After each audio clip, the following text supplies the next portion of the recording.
कृष्ण हरि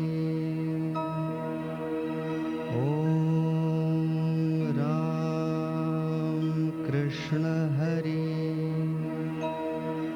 ओम राम। श्रीमद सच्चिदानंद सद्गुरु स्वामी स्वरूपानंद महाराज की जय।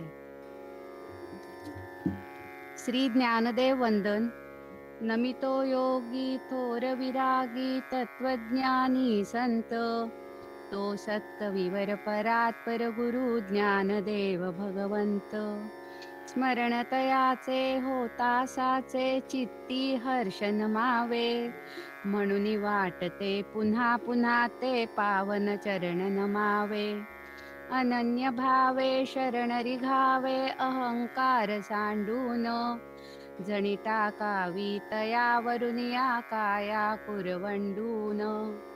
आणि पहावे नितांत सुंदर तेजोमय ते रूप, सहज साधनी नित्य रंगुनी व्हावे मग तद्रूप। ज्ञानेशाला नमिता झाला श्री सद्गुरुला तोष, वरद हस्तमस्तकी ठेऊनी देई मज आदेश। श्री ज्ञानेश्वरी गौरव। श्री ज्ञानेश्वरी अमृतगंगा, बहुत सुकृते लाभली जगा। पावन करी अंतरंगा, अंग प्रत्यंगा जीवाचिया। भक्तिभावे करिता स्नान, निर्मल होय अंतःकरण। जीवासी परम समाधान, साक्षात दर्शन श्री शिवाचे। जीवा शिवाची होता भेटी, मावळोनी ज्ञाता ज्ञेयादी त्रिपुटी। प्रकटे सोहम भाव प्रतीती, उरे शेवटी ज्ञप्ती मात्र। स्वामी स्वरूपानंद वंदन। नमितो परब्रह्म श्री स्वामीन महान संत महात्मा। आदिनाथ सिद्ध पुरुष तो स्वरूपानंद परमात्मा। चित्ती स्मरता वाचे वदता स्वामी स्वरूपानंद। आनंदाच्या उसळती लाटा होई परमानंद। परमदयाळा परमकृपाळा परमशांत स्नेहाळा। प्रियंवद कुळी अवतरे पावसी कैवल्याचा पुतळा। अहंकार सांडुनी धरावे पावन श्री गुरुचरण। श्री गुरुवरुनी टाकावी की काया कुरवंडून। नयन मनोहर स्वरूप सुंदर वारंवार पहावे।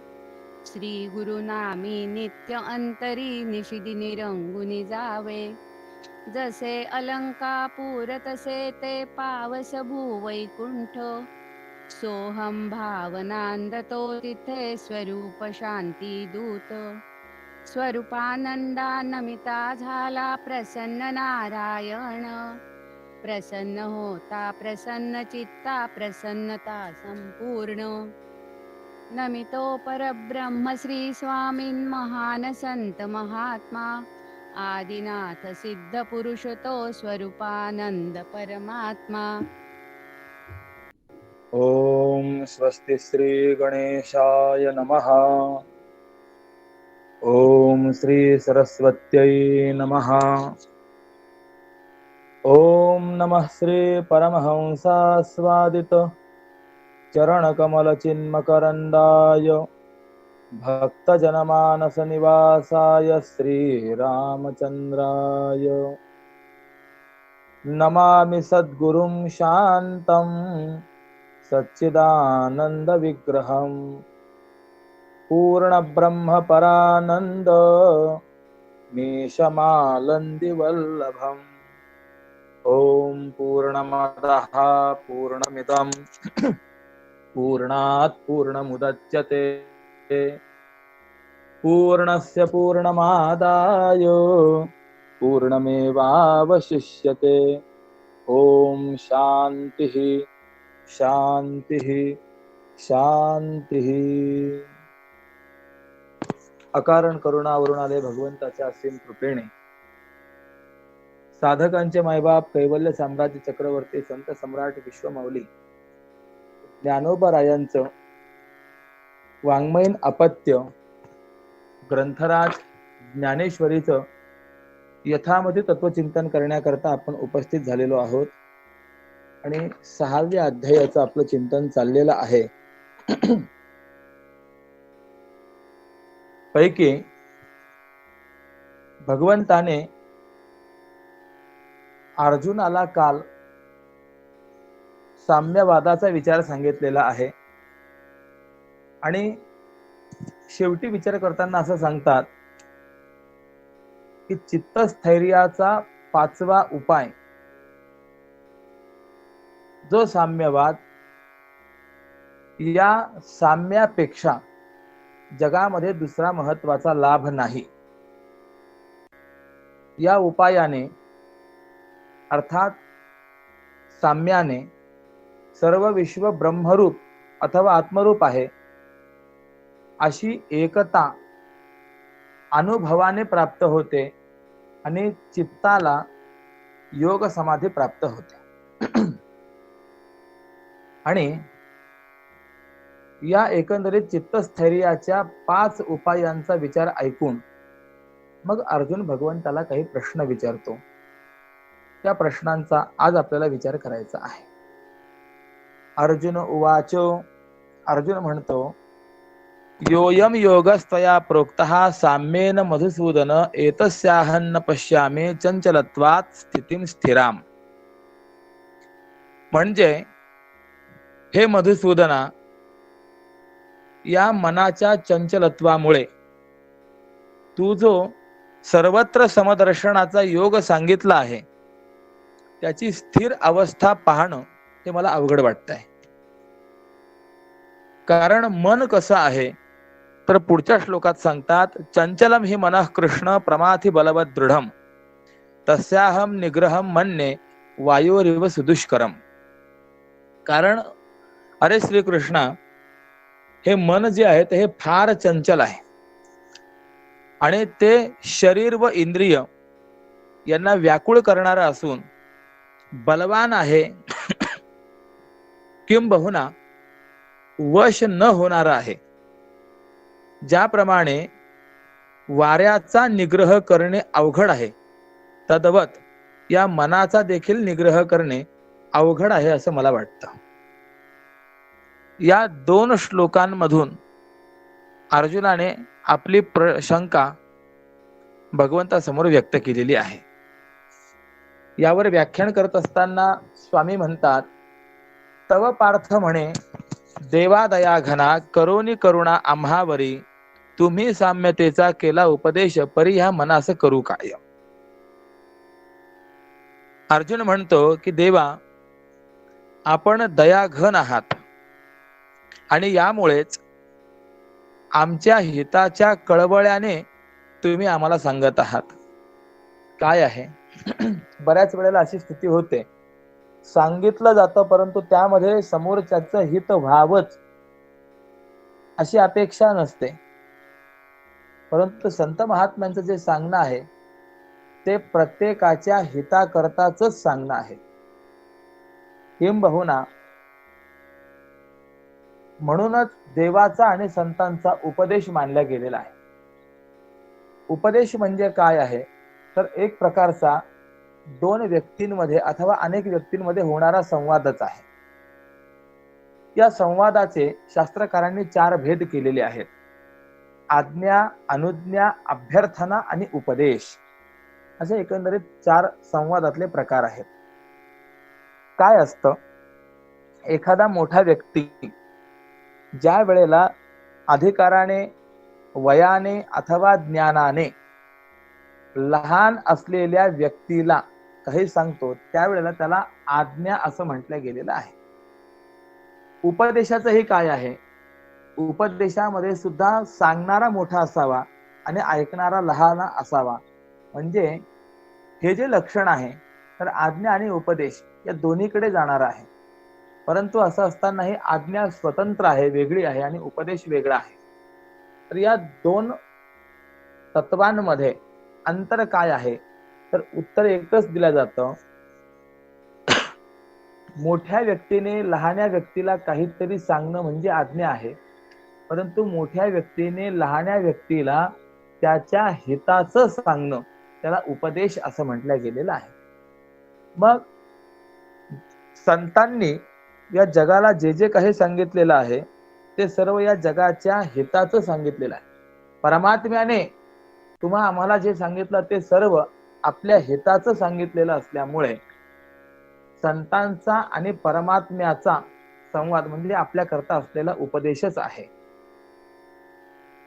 म्हणून अर्जुन म्हणतो, देवा तुम्ही हा जो उपदेश करत आहात तो माझ्या अथवा आमच्या हिताच्या कळवळ्यानेच करत आहात.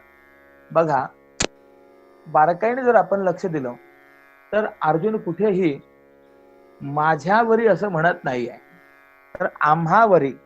याचाच अर्थ अर्जुनाने देखील समाजाचं प्रतिनिधित्व स्वीकारलेलं आहे असं आपल्याला मान्य करावं लागतं. अर्जुन म्हणतो की आम्ही जे असे आहोत अज्ञानी, तर आमच्यावर कृपा व्हावी याकरता म्हणून आपण करुणा करून हा उपदेश करत आहात. तुम्ही साम्यतेचा केला उपदेश, या साम्यतेचा आपण उपदेश केला, परंतु या मनाचं काय करू, देखे तयाचा तो चंचल स्वभाव, आमचा टिकाव कैचा तेथे. चंचल स्वभावामुळे, कुणाच्या मनाच्या चंचल स्वभावामुळे देवा तुमचं सांगणं आमच्या अनुभवापर्यंत येण्यास पुरं पडत नाही.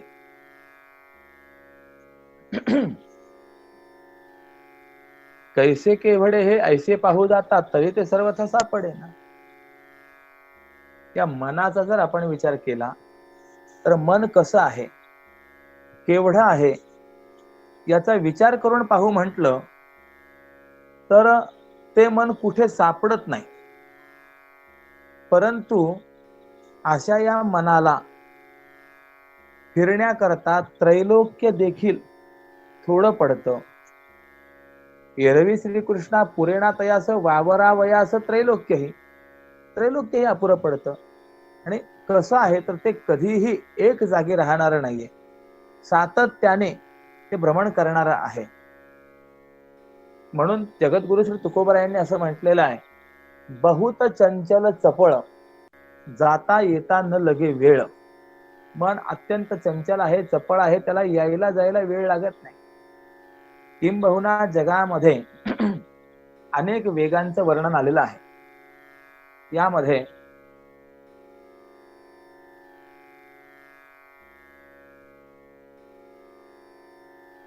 एखाद्या धरणातनं जर पाणी सोडलं तर पुढच्या गावापर्यंत किंवा पुढच्या धरणापर्यंत ते पाणी पोहोचण्याकरता काही कालावधी लागतो. हा पाण्याचा वेग आहे. त्यानंतर एक दुसरा वेग आहे तो वायूचा वेग आहे. आपण म्हणतो वायू वेगाने गेले, तर वाऱ्याला देखील एका गावावरनं दुसऱ्या गावापर्यंत जाण्याकरता वेळ लागतो. वादळ येतं, ते वादळ साधारणतः किती वेगाने चाललेलं आहे, त्यामुळे कोणत्या भागामध्ये किती वाजेपर्यंत ते येऊन धडकेल असा जो काही अंदाज दिला जातो, म्हणजे वायू वेगाचा हे विचार आहे की नाही. पण जगामध्ये असे जेवढे काही वेग आहेत त्या सर्व वेगांपेक्षा प्रबळ वेग जर कुणाचा असेल तर तो मनाचा वेग आहे. म्हणून असं आपण गृहीत धरा, रत्नागिरी ते दिल्ली पर्यंत जाण्याकरता पाणी असेल, वायू असेल, एखादा पक्षी असेल, एखादा प्रवासी असेल, तर त्यांना काही कालावधी लागेल की नाही? लागेल निश्चितपणे. पण मनाला जर दिल्लीला जायचं म्हटलं तर किती वेळ लागेल हो? क्षणामध्ये दिल्ली नाही, संपूर्ण त्रैलोक्य फिरून ते परत येतं, इतका त्याचा अत्यंत प्रखर वेग आहे. आणि या मनाला फिरण्याकरता त्रैलोक्य देखील कमी पडतं. म्हणून या ऐसे कैसे हे घडेल समाधी साधेल मर्कटाते. म्हणून देवा असं कसं घडेल काय की माकड हे समाधीच्या अवस्थेपर्यंत येईल. माकडाचा जर आपण विचार केला तर माकड कसं आहे? चंचल आहे. किंबहुना सुभाषितकारांनी मनाच्या चंचलतेचा विचार मांडताना असं म्हटलेलं आहे, मर्कट असते सुरापान. माकड आधीच चंचल, त्यामध्ये त्याने मदिरा प्राशन केली चुकून, तर ते अधिकच चंचल झालं. मध्ये वृश्चिक दंशनम, अशा चंचल असलेल्या आणि मदिरा प्राशन केलेल्या माकडाला पुन्हा विंचवाचा दंश झाला, अधिकच ते चंचल झालं. तन्मध्ये भूतसंचार, आणि अशा स्थितीमध्ये त्याला भूताने झपाटलं, त्याच्यामध्ये भूतसंचार झाला. मग आता त्याच्या चंचलत्वाला पारावार राहील काय? पण इतकी त्याची जी असलेली चंचलता आहे ती या मनाच्या चंचलते पुढे काहीच नाही, नगण्य आहे, असं शास्त्रकारांनी विचार मांडलेला आहे. एकंदरीत म या अक्षरापासून आरंभ होणारे 10 पदार्थ शास्त्रकारांनी चंचल सांगितले. मनो मधुकरो मेघो, मानिनी मदनो मरुत, मा मदो मरकटो मीनो, मकारा दश चंचला. ज्यामध्ये मधुकर म्हणजे भुंगा आहे, हा कधीही स्थिर नाही. मेघो, मेघांचा जर आपण विचार केला तर ते आपल्याला स्थिरवत वाटतात, परंतु त्यांचं सतत चलन वलन चालू असतं. मानिनी अर्थात स्त्री, मदनो कामविकार, मरुत वारा, किंबहुना शास्त्रकारांनी याला सदागती असंच म्हटलेलं आहे. मा या अक्षराचा अव्ययाचा अर्थ एक नको असाही होतो, परंतु या ठिकाणी मा म्हणजे लक्ष्मी आहे. लक्ष्मी कधीही स्थिर नाहीये. लक्ष्मी स्तोय तरंग भंग चपला विद्युत चलन जीवितम, असं आचार्यांनी म्हटलेलं आहे. ज्याप्रमाणे पाण्यावरती असलेला बुडबुडा हा स्थिर नाही, तद्वत लक्ष्मी देखील कुठेही स्थिर नाही. झालीच लक्ष्मी कुठे स्थिर, तर कुठे होते का? लक्ष्मी स्थिरावली मुकुंदी जैसी. ज्ञानोबराय पुढे 9व्या अध्यायामध्ये बोलतात की माता महालक्ष्मी केवळ भगवंताच्या ठिकाणी स्थिर झालेली आहे, अन्यत्र सर्वत्र ती चंचलच आहे. मदो उन्मत्तपणा, मद गर्व हा देखील कायम टिकत नाही. मरकट हा माकड आणि मीन हा मासा, हे सगळे कसे आहेत तर चंचल आहेत, परंतु या सर्वात अधिक चंचल जर कोण असेल तर मन, असं शास्त्रकारांनी सांगितलेलं आहे. सर्वांची चंचलता एका बाजूला आणि मन एका बाजूला. अर्जुन म्हणतोय कधी असं शक्य होईल काय की चंचल असलेलं माकड असंप्रज्ञात समाधीपर्यंत पोहोचलंय, किंवा सोसाट्याचा वारा थांब म्हटल्याबरोबर थांबलाय, असं कधी घडलंय? जसं हे घडणं शक्य नाही, त्याप्रमाणे मनाचा निग्रह करणं देखील महाकठीण आहे. रहा म्हणो तरी कैसा झंझावात, राहेल निवांत क्षण भरी. हे जसं अवघड आहे त्याप्रमाणे मनाला आवरणं देखील अवघड आहे. बर, पुन्हा हे मन कसं आहे? जे बुद्धी ते सळी, निश्चया ते टाळी, धैर्यसी हात फळी मिळवून जाय. की हे मन बुद्धीच्या ज्ञानाचा द्वेष करतं, एक, बुद्धीच्या चांगल्या निश्चयाला दूर सारतं, दोन, आणि सात्विक धैर्याच्या हातावर हात मारून पळून जातं. खरं खोटं कल्पना नाही, परंतु मी एक असं वर्णन ऐकलं की भिल्ल जातीतील काही मंडळी अशी होती, चोऱ्या माऱ्या वगैरे करत असत, पण पोलिसांनी पकडलं तर त्या पोलिसांना सांगितलं, साहेब तुम्ही आम्हाला धोक्याने पकडू शकता, अशी तुम्ही आम्हाला पकडू शकत नाही. आणि कदाचित याची तुम्हाला खात्री पटत नसेल तर प्रयोग करा. काय प्रयोग करायचा? पोलिसाच्या हातावर हात मारायचा, टाळी द्यायची आणि पळायला लागायचं. तर अनेक वेळेला हे सिद्ध झालं की पोलिसांनी त्यांना पकडण्याचा प्रयत्न केला, परंतु ते हाती लागले नाहीत. म्हणजे हातावर हात मारून पळून जाणारे. त्याप्रमाणे हे मन सुद्धा असं आहे, सात्विक धैर्याच्या हातावर हात मारून पळून जातं. धैर्याची या हातावरी हात मारून या जात पळून जे, पण ते धैर्याला सापडत नाही पुन्हा. बर, हे मन कसं आहे? पाडी तसे भूल जे का विवेकाते, तेवी संतोषाते नादी लावी. म्हणजे योग्य अयोग्य विचाराला देखील हे मन भ्रमात पाडतं, निश्चय करू शकत नाही. संतुष्ट व्यक्तीलाही विषयांचं व्यसन म्हणजे सवय लावते मन. आणि हे मन इतकं चंचल आहे की मनुष्य एक ठिकाणी जरी बसलेला असेल तरी ते त्याला 10 दिशा फिरवण्याला भाग पाडतं. म्हणून मी नेहमी सांगतो,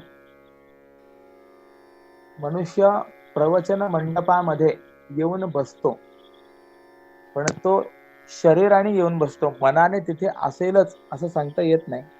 गंमत असते. दुपारी प्रवचनाला निघालेत, मग अशा वेळेला घराला कुलूप लावून आले, ते प्रवचन ऐकत असताना सारखं मनामध्ये विचार असतो. आपण दाराला कुलूप लावलंय, परंतु कुलूपाला अजून आपण एकदा ओढून पाहिलं नाही की खरंच व्यवस्थित पक्क लागलंय की नाही. मग काय होतं, जोपर्यंत घरी जात नाही तोपर्यंत मनामध्ये सारखा तो विचार असतो. म्हणजे मन, शरीर कुठे आहे तर प्रवचनाच्या मंडपामध्ये आहे, परंतु मन कुठे आहे तर मन त्या कुलपाजवळ आहे. शरीराने स्थिती वेगळी आणि मनाने असलेली स्थिती वेगळी आहे. हे मन असं आहे, शरीर एक ठिकाणी परंतु मन मात्र अनेक ठिकाणी फिरतं. किंबहुना वेदामध्ये एक सूक्त आलेलं आहे, त्या प्रत्येक रुचेच्या मंत्राच्या शेवटी असं आलेलं आहे, तन्मे मनहा शिवसंकल्पमस्तु. असं असलेलं ते माझं मन शुभ संकल्प करणारं असावं, चांगले संकल्प करणारं असावं, चांगला विचार करणारं असावं. कसं मन? तर 6 मंत्रांमधून त्या मनाचं चिंतन केलेलं आहे. त्यामध्ये सुरुवातीला असं आले, जाग्रतो दूरमुदयति दैवं तद सुप्तस्य तथैवैति. म्हणजे जाग्रत हा दूरम उदयती, जे आपण जागी असताना कधीही आपल्या जवळ राहत नाही, कोणत्या ना कोणत्या विचाराच्या रूपाने जे कायम दूर राहतं. बर, तद सुप्तस्य तथैवैति. कुणी असं म्हणेल, मग जागृत अवस्थेमध्ये दूर राहताना ठीक आहे, मग झोपल्यानंतर तरी आपल्या जवळ येईल की नाही? तर सांगतात नाही, तद सुप्तस्य तथैवैति. गाढ झोप ज्या वेळेला लागते त्या वेळेला ते मन सर्व कार्यकारणासह अज्ञानामध्ये लीन झालेलं असतं. त्यामुळे त्याही वेळेला ते मन आपल्या जवळ नसतं. अर्थात जे कधीही आपल्या जवळ नाही, जे नेहमी विचाराच्या माध्यमातून बाहेरच असतं, दूरच असतं, असं जे माझं मन आहे, किंबहुना जस्मान्न रेते किंचन कर्म क्रियते तन्मे मनहा शिवसंकल्पमस्तु. ज्याच्या वाचून कोणतीही क्रिया करता येत नाही किंवा घडत नाही, ते माझं मन शिवसंकल्प करणारं असावं. इतकं चंचल ते मन आहे. बर, या मनाची गंमत कशी आहे? येई उसळवणी निरोधावे तरी संयमाची करी साह्य दया. म्हणजे या मनाला जर आपण आवरायला जावं तर ते अधिकच पसरतं, अधिक उसळी मारतं. ज्याला संयम हाच चंचल करण्याकरता सहकार्य करतो, सहाय्य होतो, असं ते मन आपला स्वतःचा स्वभाव टाकील काय? म्हणून देवा, माझं असं म्हणणं आहे की ते मन जर एक निश्चळ राहील आणि मग आम्हाला साम्य योग प्राप्त होईल, हे विशेष प्रयत्नाने देखील घडणार नाही. म्हणजे मनाला निश्चळ करणं अवघड आणि मन निश्चळ झाल्यानंतर साम्ययोग प्राप्त होणं हे फारच अवघड आहे. मग या मनाच्या चंचलत्वाचा बाध करण्याकरता, चित्तस्थैर्याकरता आणि काही उपाय आहे काय? यावरती भगवान सांगतात. श्री भगवान उवाच असंशयं महाबाहो मनो दुर्निग्रहं चलम अभ्यासेन तु कौंतेय वैराग्येन च गृह्यते. भगवान सांगतात अर्जुना, तू म्हणतो ते बरोबर आहे. खरोखर हे मन निग्रह करण्याकरता अत्यंत अवघड आहे आणि ते चंचल आहे, यात संशय नाही. परंतु अभ्यासाने आणि वैराग्याने त्याचा निग्रह करता येणं शक्य, त्याचा म्हणजे मनाचा निग्रह करता येणं शक्य. तव योगेश्वर बोले पार्था प्रती, मनाची ह्या स्थिती तैसीच गा. स्वभावेची मन चंचल हे जाण, नव्हे अप्रमाण बोल तुझा. म्हणजे भगवान म्हणतात अर्जुना, तू जसं म्हणतोयस हे मन अगदी तसंच आहे, खरोखर आहे, चंचल आहे. आणि या मनाचा चंचल असणे हा स्वभाव आहे. हे जे काही तुझं म्हणणं आहे ते खोटं नाही, नव्हे अप्रमाण. परंतु परिवैराग्याच्या अधिष्ठाने नीत चोखाळावी वाट अभ्यासाची. ऐसा काही काळ होताची अभ्यास लाभेल तयास सुस्थिरता. म्हणजे परंतु ऐहिक आणि पारलौकिक भोगाविषयीच्या दोष दृष्टीपासून झालेल्या वैराग्याच्या आधाराने. वैराग्य काय आहे तर या लोकातले किंवा पारलौकिक असलेले जे काही भोग असतात त्या भोगांच्या विषयी असलेली दोषदृष्टी, त्यालाच वैराग्य असं म्हटलेलं आहे. म्हणून दोषदृष्टीर जिहासाच असं वैराग्याच्या संबंधामध्ये चिंतन आलेलं आहे. वैराग्य कशाने निर्माण होईल तर याचा विचार करत असताना ज्या वेळेला आपल्याला ऐहिक अथवा पारलौकिक भोगातील दुःखरूपता कळेल, त्याच्यातील दोष कळतील, त्या वेळेला त्या विषयांच्या त्यागाकडे आपली प्रवृत्ती होईल. काय असतं, कोणत्याही पदार्थाची दुःखरूपता कळाली तर त्याचा त्याग करण्याची इच्छा होत असते, किंवा तद विरुद्ध जो पदार्थ आहे त्याची सुखरूपता कळाली तर त्याच्या विरुद्ध असलेल्या त्या पहिल्या पदार्थाच्या त्यागाची इच्छा होते. सोपं सांगतो, परमार्थ क्षेत्रातली सुखरूपता कळाली तर संसाराच्या त्यागाची इच्छा निर्माण होईल. आणि तसं जर न झालं तर किमान प्रपंचाची दुःखरूपता कळाली तरी देखील संसाराच्या त्यागाची इच्छा निर्माण होईल. पण आपली गंमत अशी आहे की आपल्याला प्रपंचाची दुःखरूपता पूर्णतया कळत नाही आणि परमार्थातला सुखानुभव हे आपल्याला परिपूर्ण नाही. यामुळे आपल्याला काही वेळेला परमार्थही हवा आहे आणि काही वेळेला प्रपंचही हवा आहे. जर कदाचित कुणाला आपण प्रश्न विचारला की तुम्ही परमार्थ करणार की प्रपंच करणार, तर तो उत्तर देईल की ज्या वेळेला जे अनुकूल वाटेल किंवा जे सुखकारक वाटेल त्या वेळेला मी ते करेल. काही वेळेला प्रपंच करेल, काही वेळेला परमार्थ करेल. म्हणजे आपल्या ठिकाणी ऐहिक आणि पारलौकिक या भोगांच्या विषयी पूर्ण दोषदृष्टी आहे काय? नाहीये. मग तशी दोषदृष्टी असतं म्हणजे वैराग्य. या वैराग्याच्या अधिष्ठाने नीट म्हणजे या वैराग्याच्या आधाराने आणि स्थिर करण्याच्या प्रयत्नाच्या अंतर्मुख मार्गाकडे जर या मनाला पाठवलं तर ते काही काळाने स्थिर होऊ शकेल. ऐसा काही काळ होताची अभ्यास लाभेल तयास सुस्थिरता. म्हणजे एकदम मन कधीही स्थिर होणार नाही. त्या चंचल मनाला आपण अंतर्मुखतेच्या मार्गावरती जर काही काळ प्रयत्नशील ठेवलं तर ते काही काळाने स्थिर होईल. मनाचे की पार्थ असे एक भले तया आवडले जे जे काही. कारण अर्जुना, या मनाचा एक चांगला गुण असा आहे की त्या मनाला एकदा भोगलेल्या विषयाविषयी आवड निर्माण झाली की ते त्या विषयाच्या ठिकाणीच राहण्याला सोखत. म्हणून या मनाला आत्मसाक्षात्कारजन्य सुखच श्रेष्ठ आहे असं कौतुकाने म्हणजे विनोदाने ध्यानयोग किंवा हठयोग यासारख्या कष्टदायक साधनांचा आश्रय न करता साधूंच्या संगतीत त्यांनी केलेल्या सहज उपदेशाच्या द्वारा दाखवत जावं. म्हणजे या मनाला काय दाखवावं की अरे मना,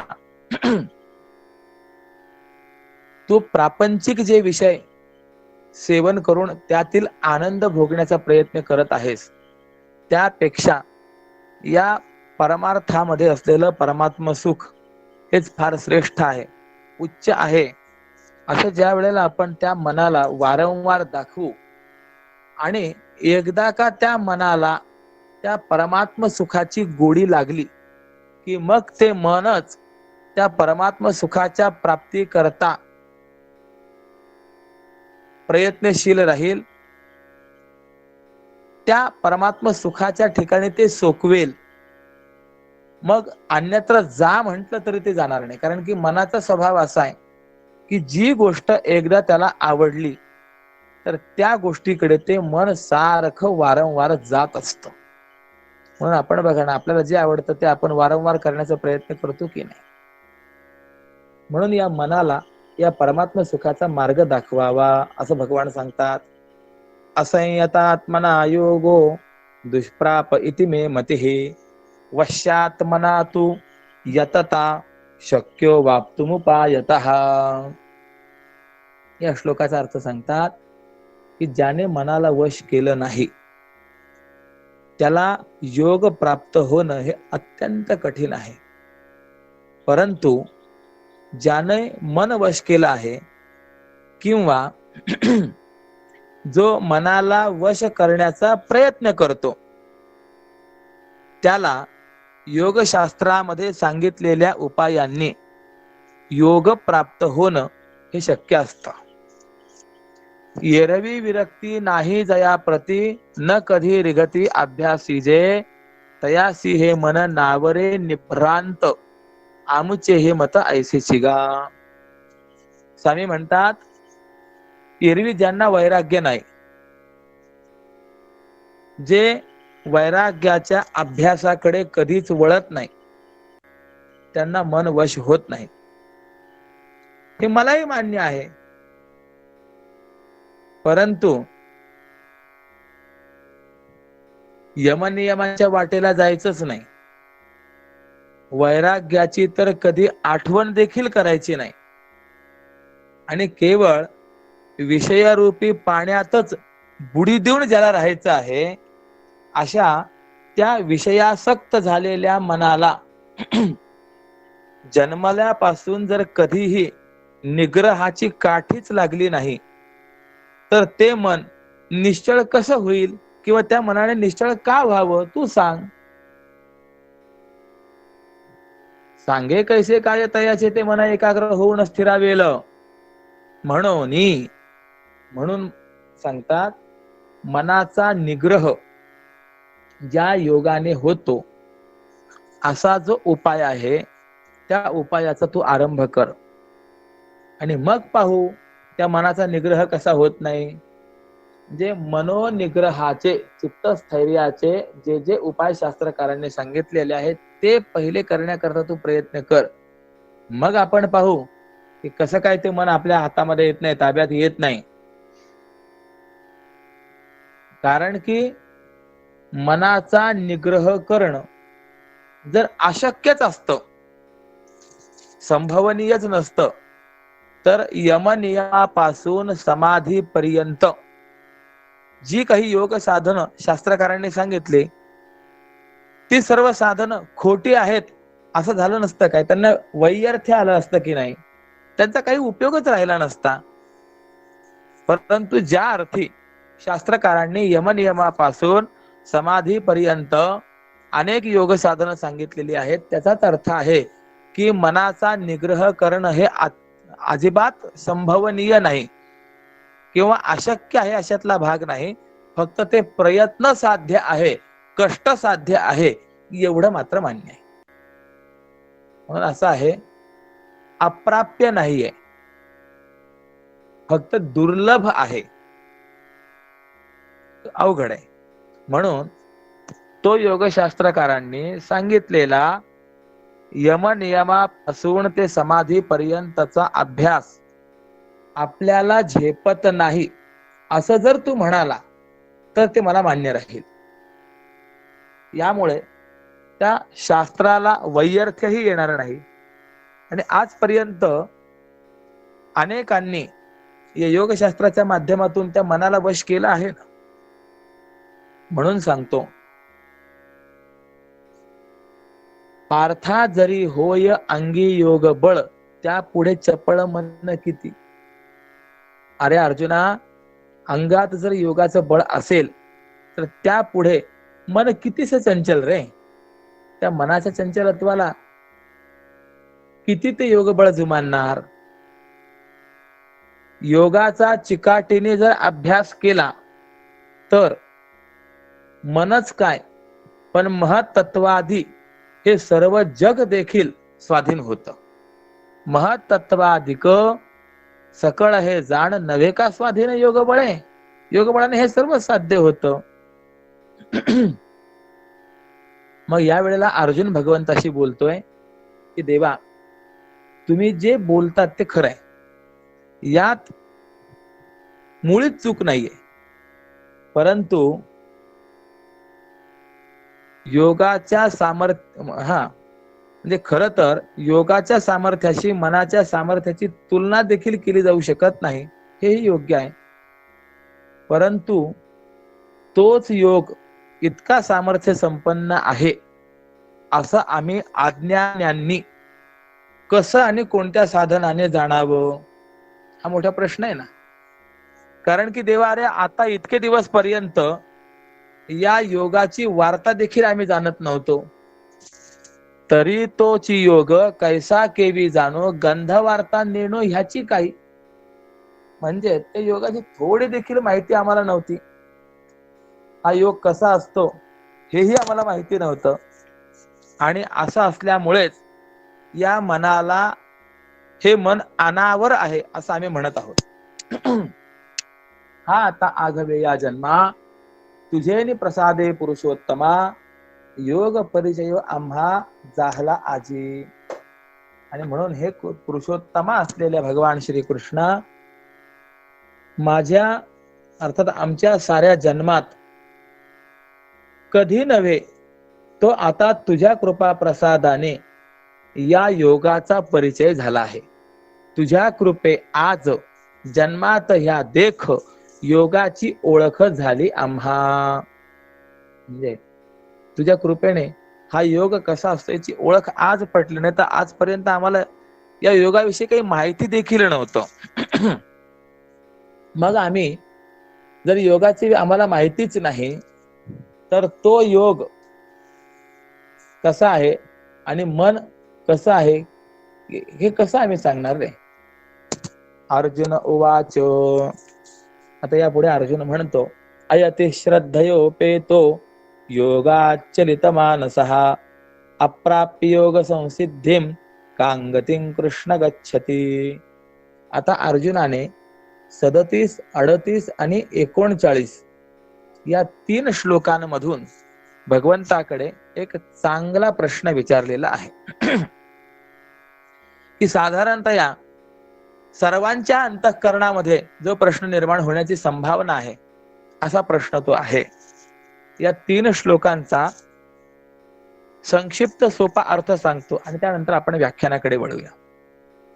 अर्जुन म्हणतो, अरे भगवान श्रीकृष्णा, एखादा साधक असा असेल की जो योगाचा प्रयत्न करतो परंतु अल्प प्रयत्न करतो, म्हणजे फार तीव्रतेने त्याचे प्रयत्न नाही आहेत, पण तो श्रद्धेने युक्तही आहे, म्हणजे योग साधना करावी, योग मार्गाचा अवलंब करावा ही त्याच्या अंतःकरणामध्ये दृढ श्रद्धा आहे. परंतु असं असताना अंतकाळी योगापासून ज्याचं मन विचलित झालेलं आहे असा तो साधक योग फलाला प्राप्त होत नाही. कारण की योगापासून अंतकाळी मन विचलित झालेलं आहे. मग असा जो साधक आहे तो योग फळाला प्राप्त न होता कोणत्या गतीला जातो, हा प्रश्न आहे.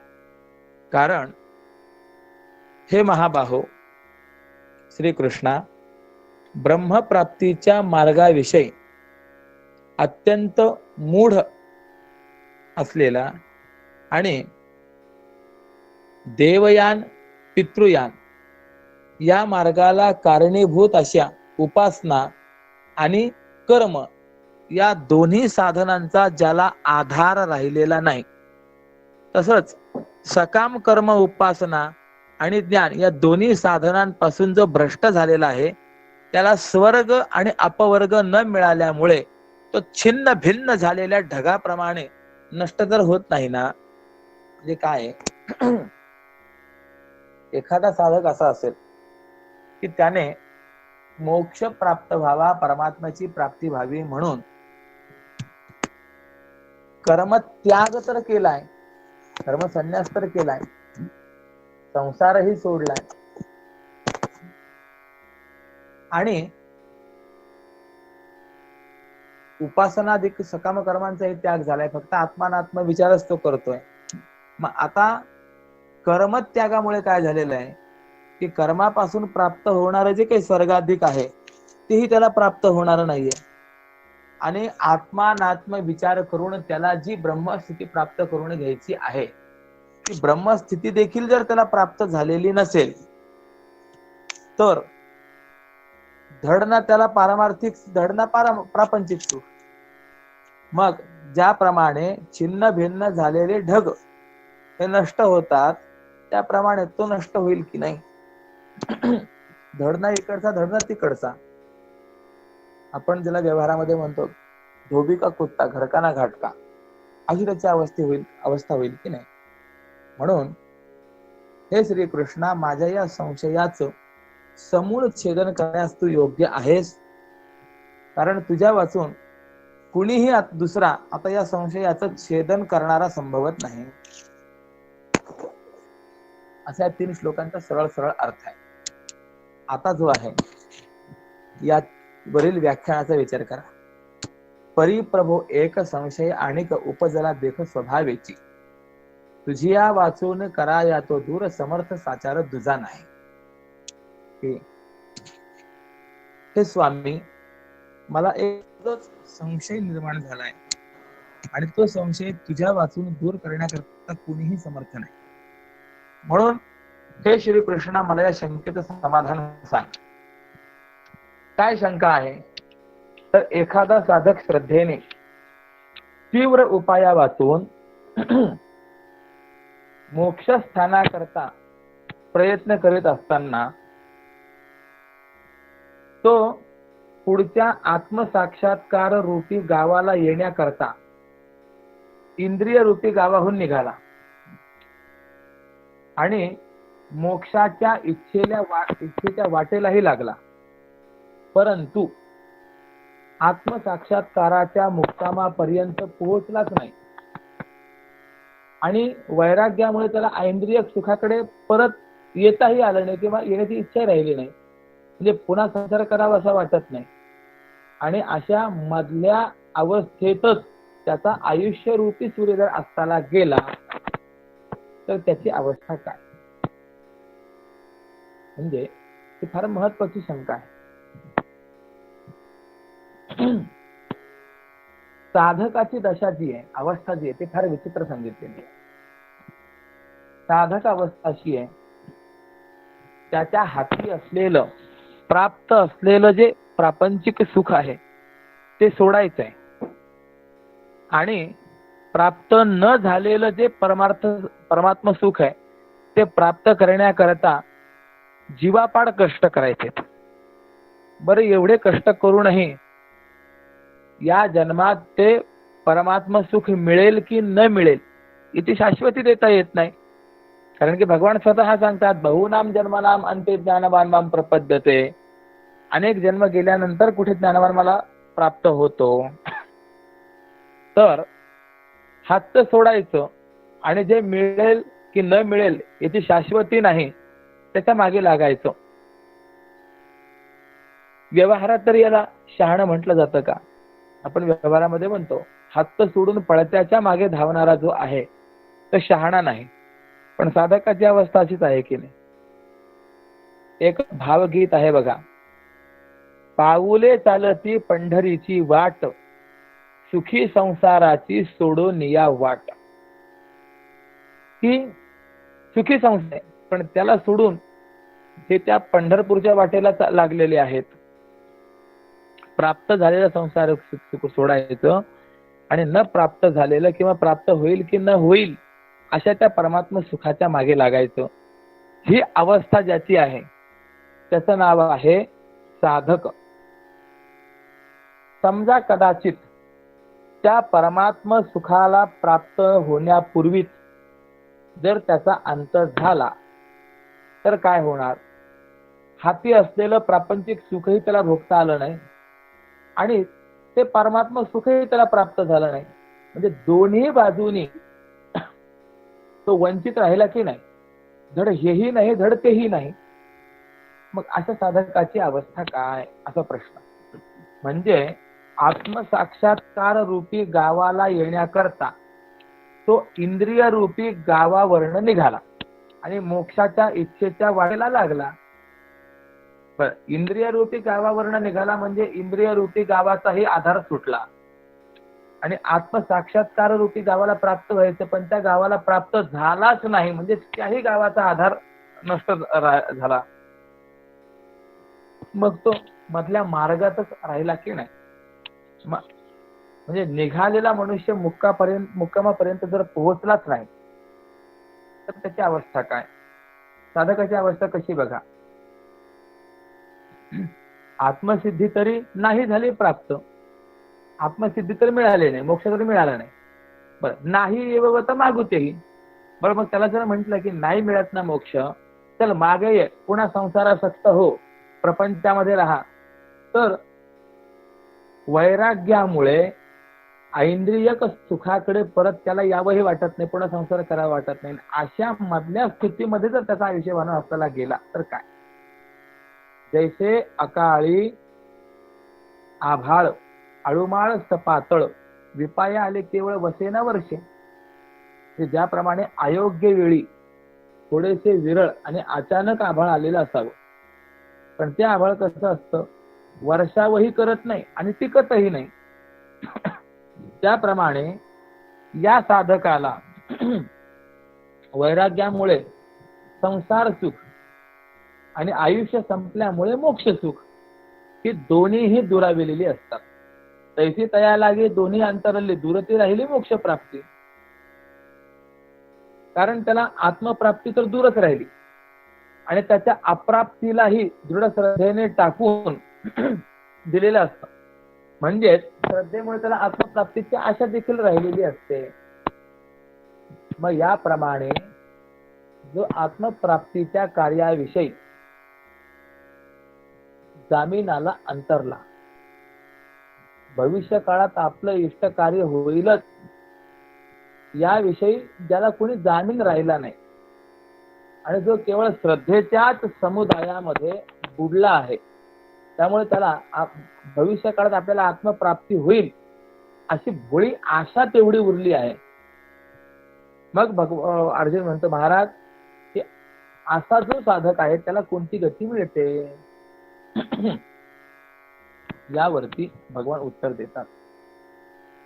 बघा, ऐसे दोही तोही जो का अंतराला देखे मग्न झाला श्रद्धे माझी, तया ते कोणती गती लाभे, तेची मज प्रती सांगे. आता आत्मसुख प्राप्त झालं तर नाहीये, पण मिळेल मिळेल मिळेल या आशे भोळी आशा त्याच्या ठिकाणी आहे आणि यामुळे ज्यांनी संसार सुखाला लाथही मारलेली आहे असा जो आहे त्याची गती काय?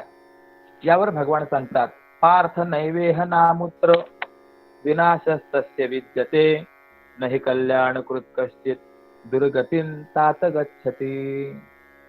अर्जुना, आयुष्यभर साधन करणाऱ्या त्या साधकाचा इहलोकात आणि परलोकातही नाश होत नाही आणि शास्त्रानुसार हिताचरण करणारा जो कोणी साधक असतो तो कोणीही कधीही दुर्गतीला जात नाही.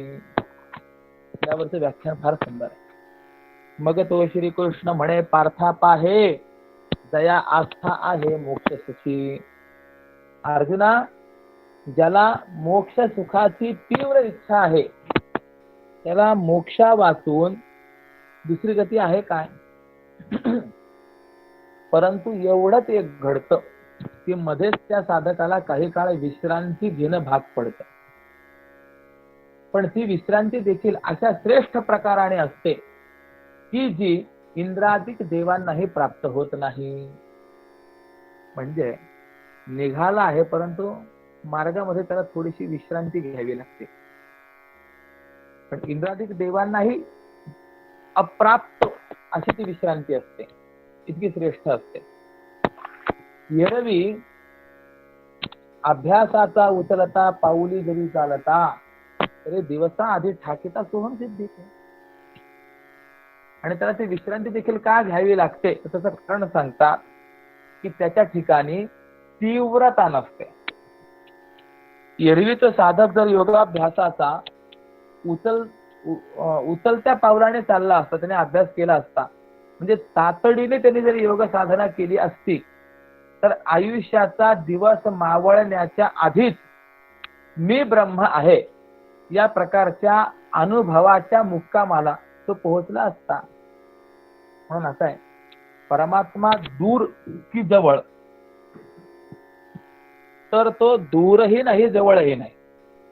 किंवा तसा एक दृष्टीने जर विचार केला तर म्हणाल तर तो दूरही आहे आणि म्हणाल तर जवळही आहे. उपनिषदांनी आपल्याला सांगितलं बघा, तते जसे तन्नयति तद्दूरे तद्वंतिके तदंतरस्य सर्वस्य ततो सर्वस्यास्य बाह्यतः. म्हणजे म्हणाल तर तो परमात्मा दूरही आहे, म्हणाल तर जवळही आहे. तर ज्याचा जसा वेग आहे परमात्म्याकडे जाण्याचा त्याप्रमाणे त्याला तो दूर अथवा जवळ असेल. उदाहरण सांगायचं असेल, रत्नागिरी वर्ण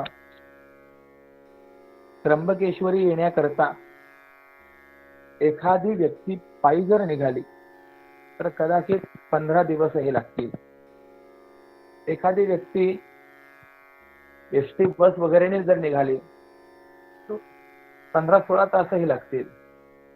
रेल्वेने निघाला 10-12 तासातही पोहोचेल. आणि तो जर विमानाने निघाला तर अवघ्या काही तासांमध्ये तो पोहोचेल. याचा अर्थ काय कळाला? त्र्यंबकेश्वर तितकंच दूर, परंतु त्र्यंबकेश्वर प्रति येणाऱ्याचा वेग हा जितका बलवत्तर अधिक किंवा कमी प्रमाणात असेल त्याप्रमाणे त्याला तितका वेळ लागेल. म्हणून साधना ही नेहमी तीव्र असावी. योगशास्त्रामध्ये चिंतन दिलंय, तीव्र संवेगानाम आसन्नः. त्यांचा वेग तीव्र आहे त्यांना तो लवकर प्राप्त होतो. याकरता त्या ध्रुव नारायणांची कथा आहे बघा. ध्रुव नारायणांना 6 महिन्यात परमात्म्याचं दर्शन झालं. आणि हे ज्यावेळेला बाकीच्या ऋषी मुनींना कळालं त्यावेळेला त्यांच्या मनामध्ये फार राग निर्माण झाला. ते म्हणाले, आम्ही 10-10 हजार वर्ष झाली साधना करतोय पण तरी देखील आम्हाला देवाची स्वप्नातही झलक नाही. आणि या 5 वर्षाच्या मुलाला भगवंताने 6 महिन्यात दर्शन दिलं. म्हणजे परमात्मा हा पक्षपाती आहे. परंतु ध्रुव नारायणांनी जी साधना केली होती त्या साधनेची तीव्रता जर आपल्याला पाहिलं तर लक्षात येईल. असं सांगितलंय, त्रिरात्रांते त्रिरात्रांते कपित्थ बदराशणः. नारदांकडनं ज्या वेळेला ध्रुव नारायणांना ओम नमो भगवते वासुदेवाय या 12 महामंत्राचा उपदेश मिळाला त्यावेळेस ध्रुव नारायण मधुवनामध्ये आले. एक सुंदर शिलाखंड पाहिला आणि त्यावरती आसन घालून बसले. तर पहिला महिना त्यांनी साधना अशी केली, एकदा मांडी घातल्यानंतर 3 दिवस पर्यंत मांडी मोडायची नाही. 3 दिवसानंतर एकदा उठायचं, कौट आणि बोर यांचा थोडासा आहार करायचा, गंगामाईचं स्नान करायचं, जलप्राशन करायचं आणि पुन्हा साधनेला बसायचं. अशी 1 महिने साधना केली. दुसऱ्या महिन्याची साधना 6 दिवसानंतर 1 वेळेला उठायचंय.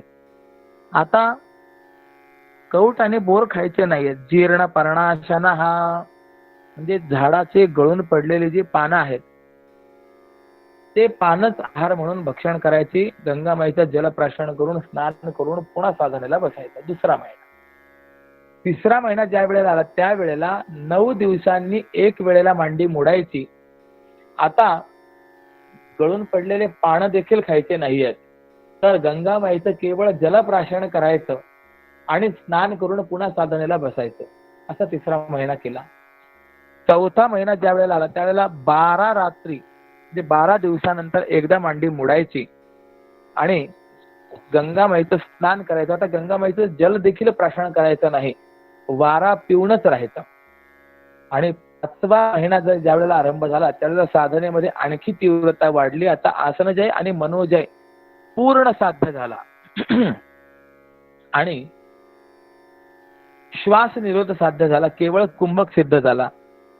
अशी 5व्या महिन्याची साधना पूर्ण झाल्यानंतर 6व्या महिन्याला भगवंताने त्या ध्रुव नारायणांना दर्शन दिल्याचं वर्णन आपल्याला पाहायला मिळतं. विचार करा, 5 वर्षाचा मुलगा, परंतु सुरुवातीला एकदा मांडी घातल्यानंतर 3 दिवस मांडी मोडत नाही. किती आसनजय आहे, त्या साधनेमध्ये किती तीव्रता आहे. आणि आज आपला जर आपण विचार केला तर आपलं रोजचं 1.5-2 तासाचं फक्त प्रवचन आहे. यामध्ये आपण अनेक वेळेला मांड्या मोडतो. किंबहुना खाली बसता येत नाही म्हणून खुर्चीवरती आहे की नाही आपली स्थिती. मग मला प्रश्न असा विचारायचा आहे की जर 2 तासाच्या प्रवचनामध्ये 84 आसनं करणारे आपण असू तर आपल्याला तो देव केव्हा प्रसन्न होईल. म्हणजे योगाभ्यास करणारे आपणही कदाचित असू, परंतु उचलत्या पावलाने म्हणजे तातडीने योग साधना आपण करणारे नाही आहोत. यामुळे आपल्याला तो देव दूरी होतो. असा जो साधक असतो जो दिरंगाई पूर्वक हळूहळू साधना करतो तर त्याला या एकाच जन्मामध्ये परमात्मा भेटेलच, प्राप्त होईलच असं आपल्याला सांगता येत नाही. म्हणून जगद्गुरु श्री तुकोबारायांनी सांगितलेलं आहे, संत समागमे धरुनी आवडी करावी तातडी परमार्थी किंवा परमार्थाची. संत समागम करावा आणि परमार्थाची आवड धरून परमार्थाची तातड केली पाहिजे. आपल्याला पुढे माऊलींचं वचन मिळणार आहे, तरी झड झडवणी वहिला निघ ये भक्तीचे वाटे लाग या पावसे अव्यंग निज धाम माझे. झडझडवणी याचा अर्थ अंग झटकून ताबडतोब या परमार्थाच्या वाटेला लाग. त्वरित माऊली बोलतात की नाही, भजे का त्वरित भावनायुक्त. ताबडतोब. तुकोबारायांनी एक ठिकाणी पुढे असे सांगितलेलं आहे, आलिया संसारा उठा वेग करा शरण जा उदारा पांडुरंगा. संसाराला आलेला आहात, मनुष्य देहाला प्राप्त झालेला आहात, वेग करा, वेगाने त्या परमात्म्याकडे जा. वेग महत्वाचा आहे. अर्थात कोणती साधना जर आपण करत असू तर साधना तीव्र असली पाहिजे. समर्थ रामदास यांनी 13 कोटी रामनाम जप केला, 12 वर्षात पूर्ण केला. विचार करा, दिवसभरामधून किती वेळ जपाला दिला गेला असेल. आपल्याला 12 कोटी नाही, 13 कोटी नाही, 1 कोटी जरी जप करायचा म्हटला तरी किती कालावधी लागतो. रोज जर 1 अन 2 माळा जप करत असेल तर कोटी जप होईल केव्हा. या उभ्या आयुष्यात तो कोटी जप पूर्ण होणार नाही. जर रोज 1 आणि 2 माळा आपण जप केला तर जर आपल्याला ती संख्या गाठायची असेल तर रोजीला आपल्याला जसा अधिकाधिक वेळ देणं गरजेचं आहे. म्हणजे त्या जपाच्या साधनामध्ये आपली तीव्रता हवी, वेग हवा. तदवत ती साधना करताना देखील वेगाने जर साधना केली तर इहैव म्हणजे या जन्मामध्ये मोक्ष प्राप्ती होईल. परंतु तो योग साधना करणारा जर तातडीने करणारा नसेल तर मग मात्र त्याला अनेक जन्म लागतील. म्हणून भगवंतांनी सांगितलं आहे की एरवी तो जरी चालता सत्वर योगाभ्यासी भर देऊन या तरी सोहम सिद्धी पावता तो साच देहांता पूर्वीच पंडुसुता. म्हणजे जर त्याने अतिशय वेगाने साधना केली असती तर आयुष्य भानू अस्ताला जाण्याच्या अगोदरच देहांतापूर्वीच आयुष्याचा दिवस मावळण्याच्या आधीच सोहम सिद्धी मीच ब्रह्म आहे पावता तो साच या अनुभवाच्या मुक्कामाला तो पोहोचला असता. परी ती तुला वेगू नव्हेची म्हणून विसावा तरी निकाची पाठी मोक्षित तैसाची ठेविला असे. परंतु त्या साधकाचा तेवढा वेग नाही म्हणून त्याला विश्रांती घेणं योग्यच आहे. विश्रांती घ्यावीच लागते आणि त्या विश्रांती नंतर मोक्ष हा त्याला पूर्वीसारखाच ठेवलेला आहे. तो त्या मोक्षाला प्राप्त होणारच आहे. मग कसा त्या विश्रांती नंतरही तो प्राप्त होणार आहे तर याचं वर्णन करतात. प्राप्य पुण्यकृतां लोकान् उषित्वा शाश्वती समाहा शुचीनां श्रीमतांगे हे योग भ्रष्टोभिजायते. म्हणजे असा जो योग भ्रष्ट आहे. योग भ्रष्ट म्हणजे काय?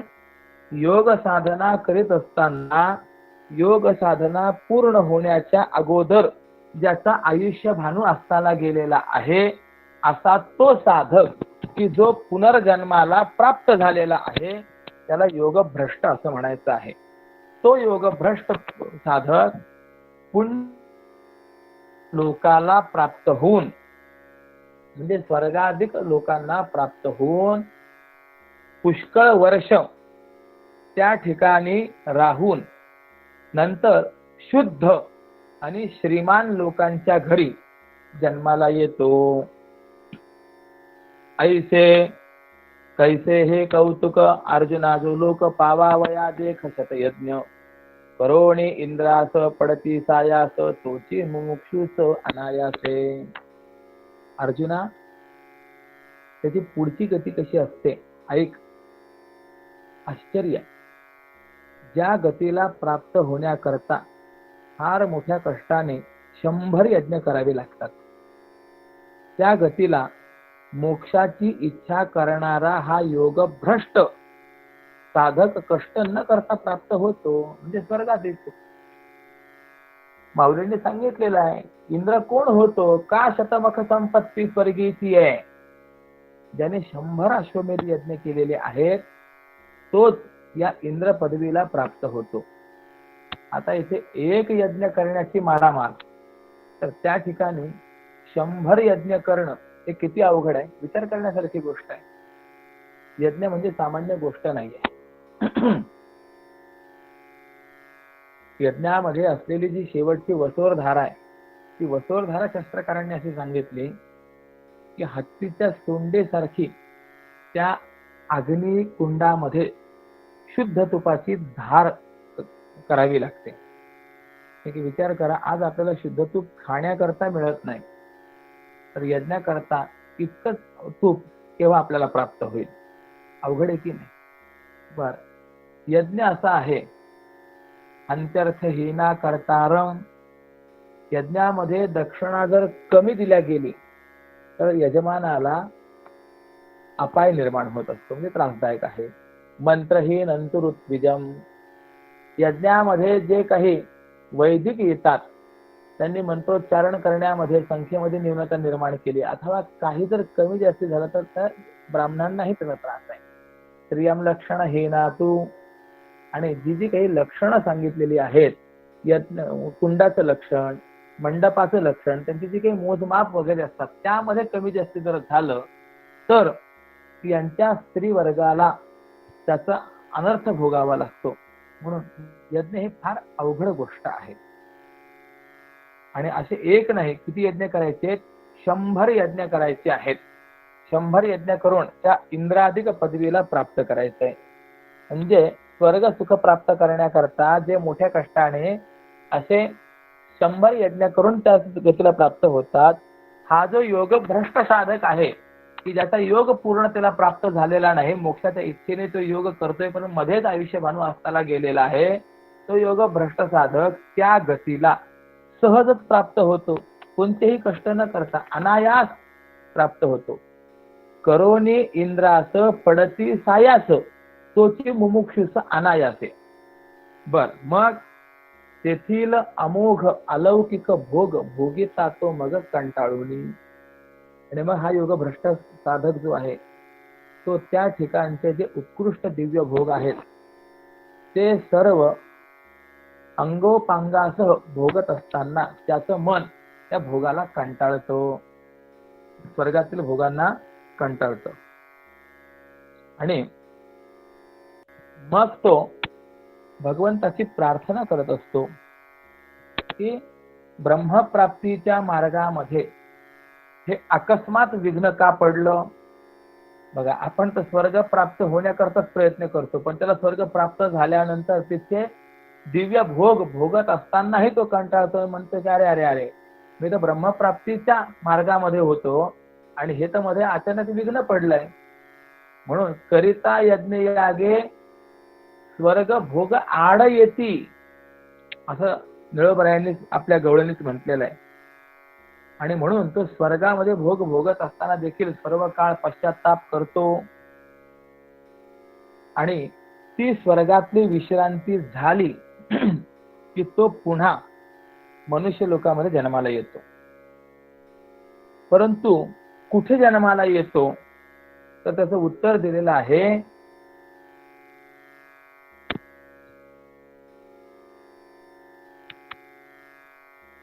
होय जे सकळ धर्माचे माहेर वर्तते साचार नीतीपंथे. किंबहुना जैसा भातकण वाढे सुक्षेत्रात तैसा त्या कुळाचा अंकुर येतो. या 2 ओव्या पहा. जे सर्व इष्टापूर्त धर्माचं माहेर आहे अशा कुळात जन्माला येतो. एक इष्टकर्म आणि एक पूर्त कर्म असे 2 प्रकार आहेत. यज्ञ यागादी कर्म करणं त्याला इष्टकर्म म्हणतात आणि मंदिर बांधणं, धर्मशाळा बांधणं, पानपोया उभारणं इत्यादी जे पूर्त कर्म मानले जातात. तर या 2ही प्रकारच्या कर्मांचं धर्मांचं जे माहेर आहे, ज्या घरामध्ये या सगळ्या गोष्टी केल्या जातात अशा उच्च कुळामध्ये तो जन्माला येतो. आणि ऐश्वर्य रूपी लक्ष्मीच्या शेतात भाताचं पीक कापून टाकल्यानंतर बुडख्यापासून पुन्हा उगवलेल्या भात गोट्याच्या प्रमाणे तो उगवत असतो. म्हणजे याचा भाव असा की पूर्वदेहाचं आयुष्य संपलं तरी सुद्धा जणू त्याला पूर्वदेहातूनच भात गोट्याच्या रूपाप्रमाणे नवीन देह प्राप्त होतो. म्हणजे पूर्वी जेवढी साधना पूर्ण झालेली आहे या जन्मामध्ये त्याच्या पुढची साधना त्याच्याकडून सुरुवात होत असते. तो कशा कुळात जन्माला येतो तर सांगतात, ज्या ठिकाणी नीती मार्गाचं आचरण आहे, सत्याने शुद्ध असलेलं भाषण आहे आणि जे करायचं पाहायचं ते सर्व शास्त्र दृष्टीने केलं पाहिलं जातं, किंवा ज्याच्या कुळामध्ये वेद हा हित अहिताविषयी जागा राहणार आहे, ज्याचा उद्योग वर्णाश्रम धर्माचं आचरण करणे हाच आहे आणि ज्याचा मंत्री खऱ्या खोट्याचा विचार असा आहे, ज्याच्या कुळामध्ये देहनिर्वाहाची चिंता ही ईश्वराची पतिव्रता पत्नी झाली आहे, म्हणजे साक्षात ईश्वरच ज्याच्या उपजीविकेची काळजी वाहतो आणि वृद्धी आदी करून अष्टमहासिद्धी ह्या ज्याच्या गृहदेवता आहेत अशा स्वसंपादित पुण्याची संपत्ती ज्याच्या कुळात आहे, सर्व प्रकारच्या सुखरूपी शेतीचा व्यवहार ज्याच्या कुळामध्ये भरभराटीला आला आहे, अशा अनुकूल परिस्थितीमध्ये तो योग भ्रष्ट जन्माला येत असतो. पवित्र कुळामध्ये त्याचा जन्म होत असतो. म्हणून पवित्र तो देश पावन ते कुळ, किंवा पवित्र ते कुळ पावन तो देश, जेथे हरीचे दास जन्म घेती.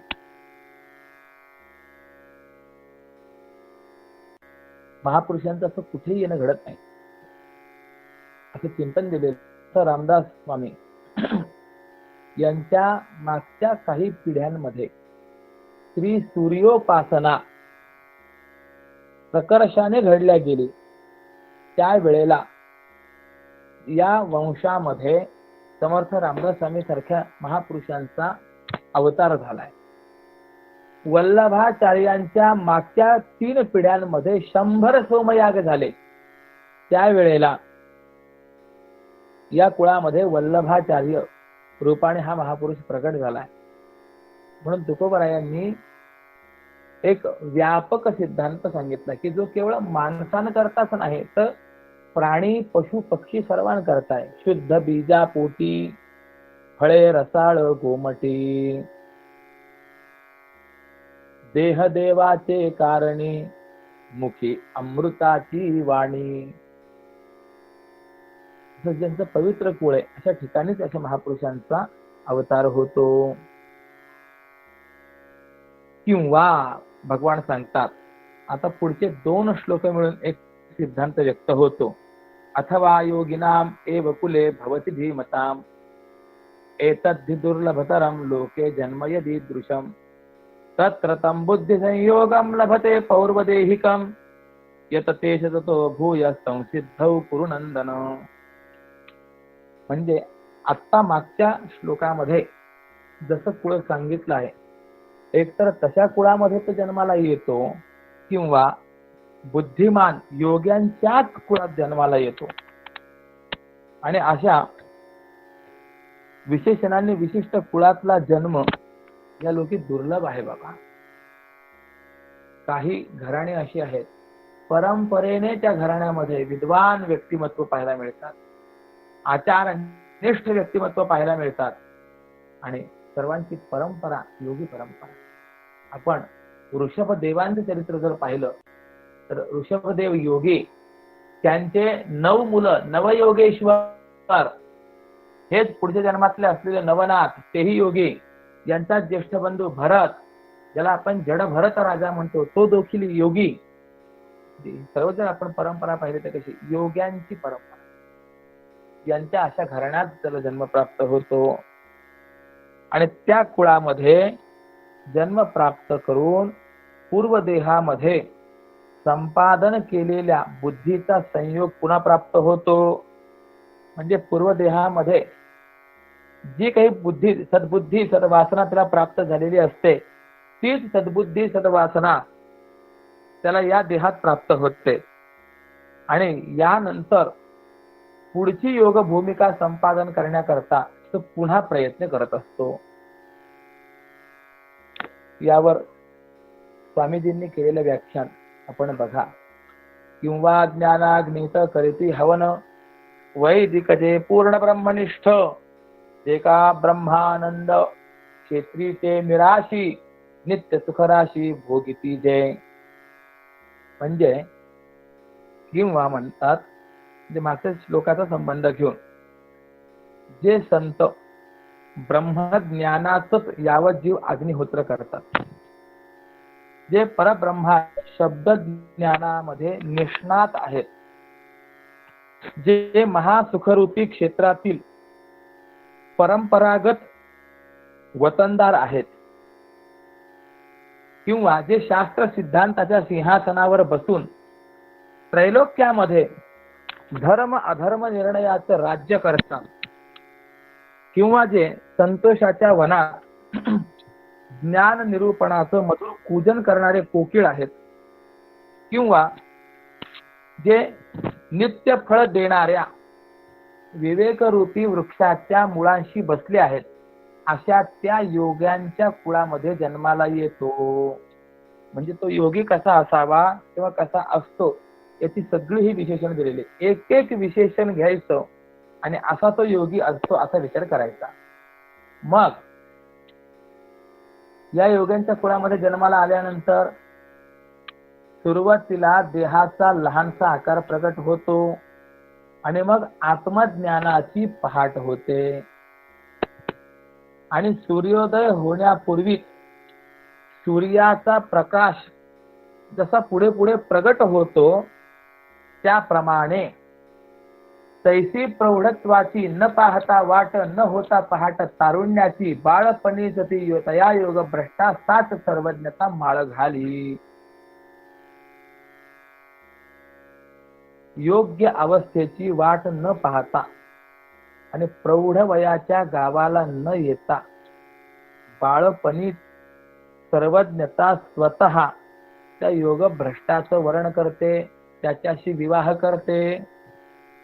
आपण माऊलींचा विचार करा. वयाच्या 16व्या वर्षी सकल शास्त्र सिद्धांत सारभूत असलेली ज्ञानेश्वरी लिहिली. काय वैभव आहे. तैसी दशेची वाट न पाहता. कोणी म्हणेल अहो एवढा विचार आपल्या बुद्धीत येण्याकरता किंवा प्रगल्भ होण्याकरता वयाची आवश्यकता आहे. माऊली म्हणतात, माऊलींचं एक उदाहरण जर आपण पाहिलं तर अजिबात गरज नाही. वयसेची या गावानं येता प्रौढ रूपी गावाच्या वयाला न येता प्रौढ वयाच्या गावाला न येता बाळपणीच सर्वज्ञता वरित याते. बाळपणी सर्वज्ञतेचं वर्णन करत असते.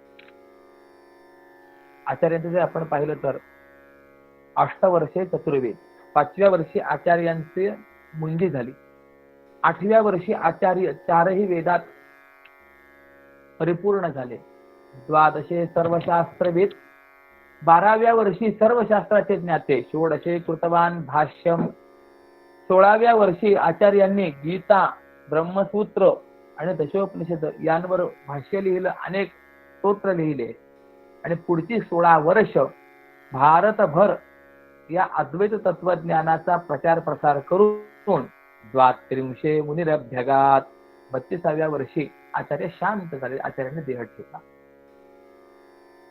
तशी स्थिती आहे. त्याप्रमाणे या योगभ्रष्टाला सर्वज्ञता बाळपणीच वर्ण करते आणि मग त्या जन्मसिद्ध प्रज्ञेच्या लाभाने त्याचं मन अनेक ग्रंथांना प्रसवत असताना इतरही सर्व शास्त्र हे त्याच्या मुखातून आपोआप बाहेर पडतात. म्हणून तयाचे मनचेची आता प्रसवते पार्था सर्व विद्या, मग शास्त्र जातं आपोआप जाणं निघे मुखातून तयाची. म्हणून भगवान सांगतात की असे जे उत्कृष्ट जन्म आहेत या ज्यांच्या करता देव देखील सकाम होऊन स्वर्गात सर्व काळ जप होम करत राहिले आहेत. म्हणजे अशा पुण्यकुळामध्ये जन्म व्हावा याकरता देवही सकाम आहेत, इच्छा करतात.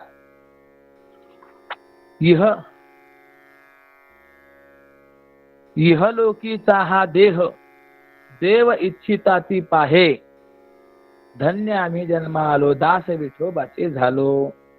अशा पद्धतीच्या अशा कुळामध्ये जन्माला येण्याकरता देवांची इच्छा आहे. किंबहुना अनेक ठिकाणी असं वर्णन आहे.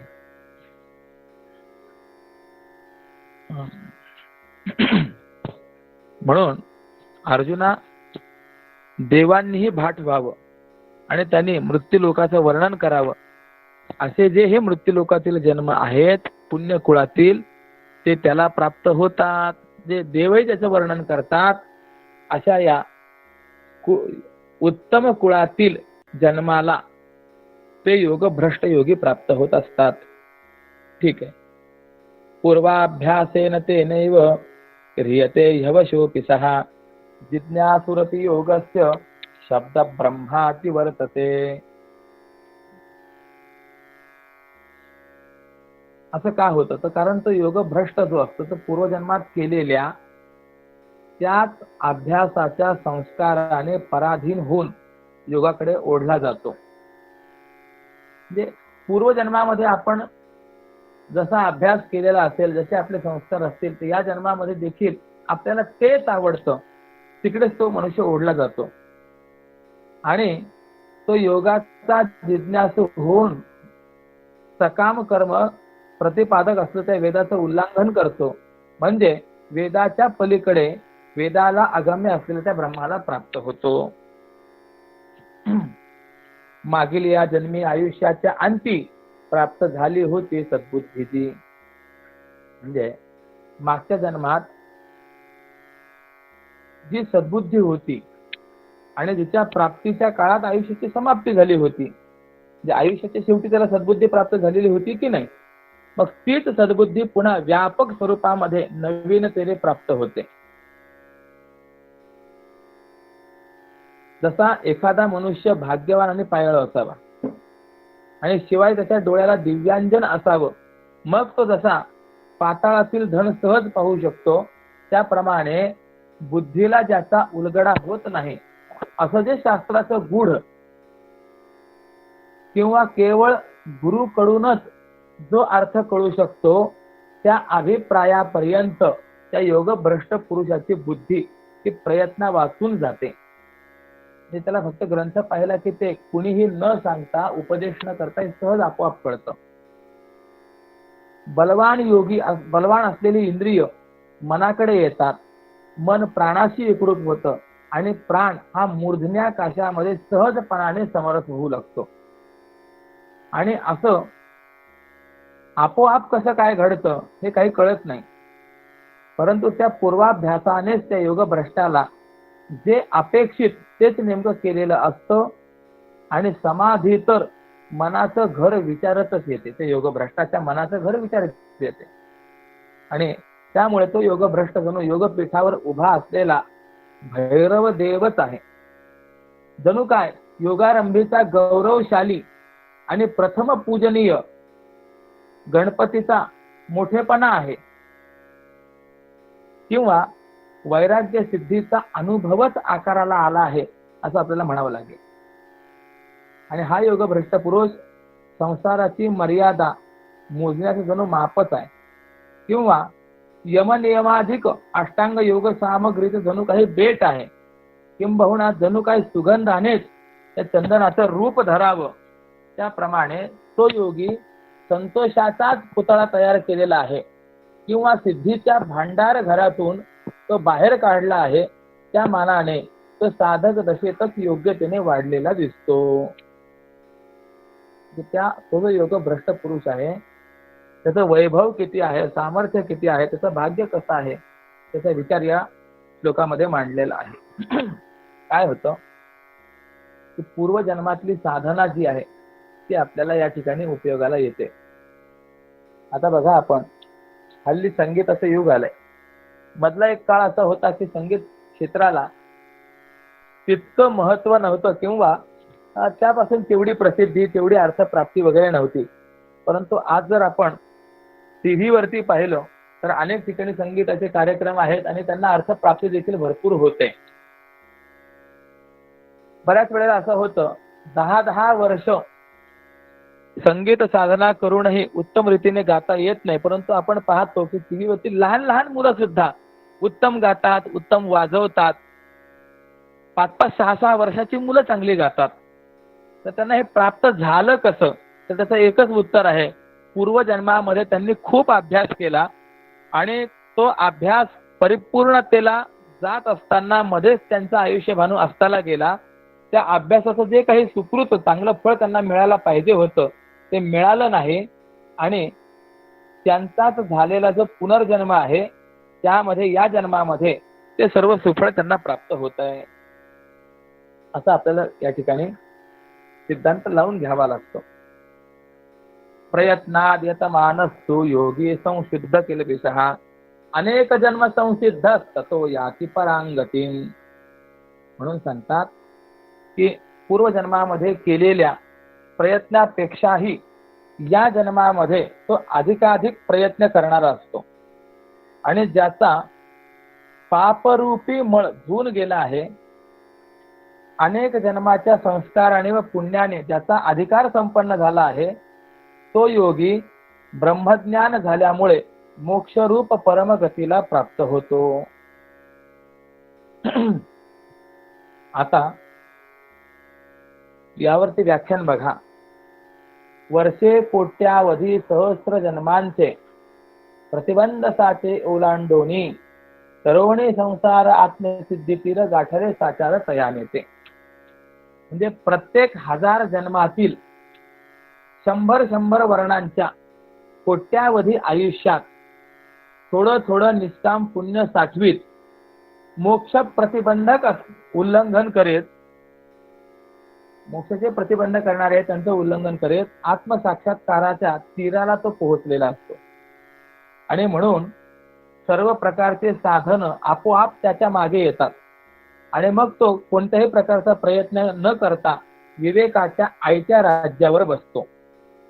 आणि नंतर वेगाने आत्मानात्म विचार करीत असताना तो साधक पुढे जातो आणि इतर साधनांबरोबर मग पुढे शेवटी तो विचारही मागे पडतो आणि विचाराला अगम्य असलेलं जे ब्रह्म ते स्वतःच्या देहाला बनवून तो पुढे जातो.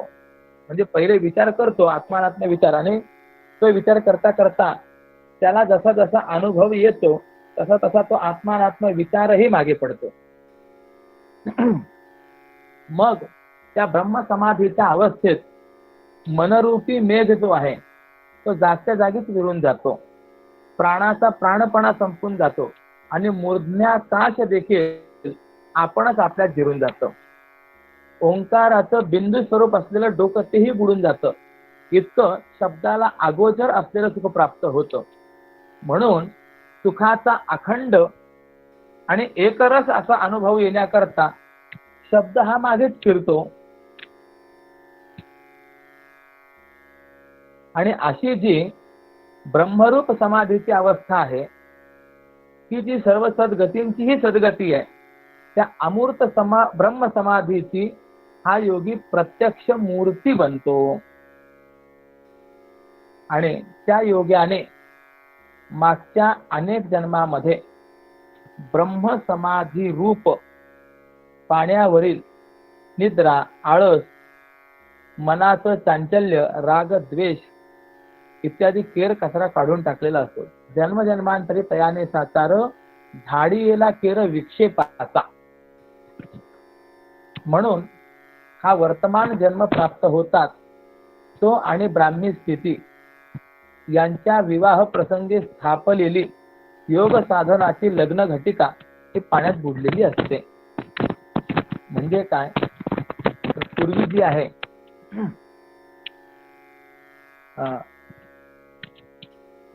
माप मोजण्याकरता विशिष्ट पद्धतीने एक शंकुरोपण वगैरे असं होत असे.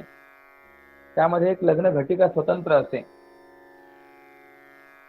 तिथं ते माप लावून काही ठेवलं जात असे की बरोबर त्या वेळेला ती पाण्यामध्ये बुडत असे. तर त्याप्रमाणे या जन्मामध्ये जन्म पाहिलाच, जन्म प्राप्त झाला की त्या वेळेला त्याला ब्राह्मी स्थितीचा मुहूर्त प्राप्त झालेला असतो. म्हणजे जन्म होताच ब्राह्मी स्थिती त्याला प्राप्त होते. आणि तद्रूपतेशी सुलग्न लागोनी ठेले अभिन्न. मग त्या ब्रह्मस्वरूपाशी म्हणजे ब्रह्मरूपतेशी त्याचं लग्न लागून ब्राह्मी स्थिती आणि तो योगभ्रष्ट हे दोघे अभिन्न होऊन राहिलेले असतात.